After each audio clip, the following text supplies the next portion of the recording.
Hello everybody, this is Joshua Hayes at BigWaveTrading.com coming to you with today's market wrap-up for the November 7th session. As you can see at this initial chart on the outset, the volatility index jumped up to 63.68 today, showing that fear is coming back into the market a little bit. But with this fear, I'm also going to need to see the put-call ratio hit 1.5 at least. I'm going to need to see the bears and bulls index on the Investors Intelligence Survey stay exactly where it's at or even get more bearish and then less bullish.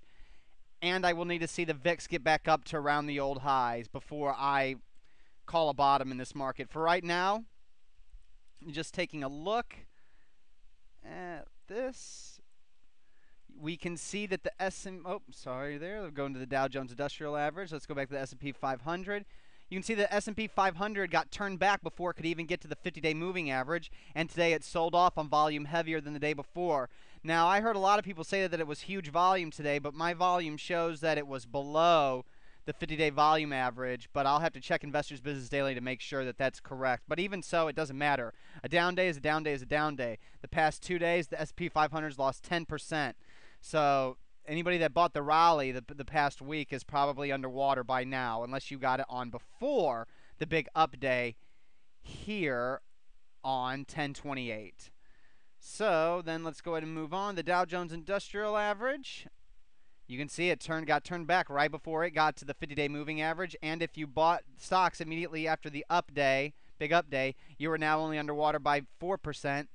But if you're short for the entire year, or God forbid you've been long, you're down 35% or up 35%, on margin 70%. So it just depends on how you decide to go with the market. I always say look at the big picture, not the short-term picture, because anybody that was looking at the short term, I mean, that little rally right there in the span of all of this doesn't really amount to much. So the Dow Jones Industrial Average is failing. It's down almost 10% for the 2 days. And the good news is that the United States dollar index, as it starts to go up along the 50-day moving average, finding support right there in September and then crawling back above the line with many, many bullish price bars with tails on the bottom and open candlestick patterns, which is very bullish. It looks like the U.S. dollar might be making a small flag pattern here. Hopefully it can break out and go higher. I would love to see a stronger dollar. I just love to see a strong dollar.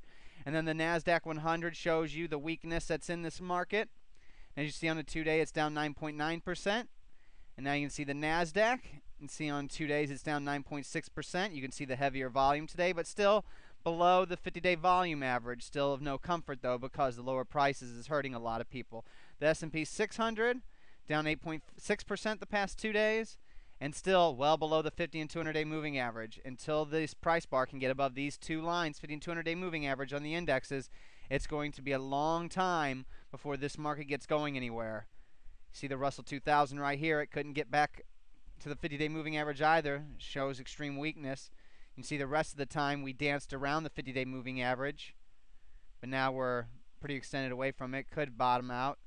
See the NYSE for its 2 days is almost down 11%, 10.7%.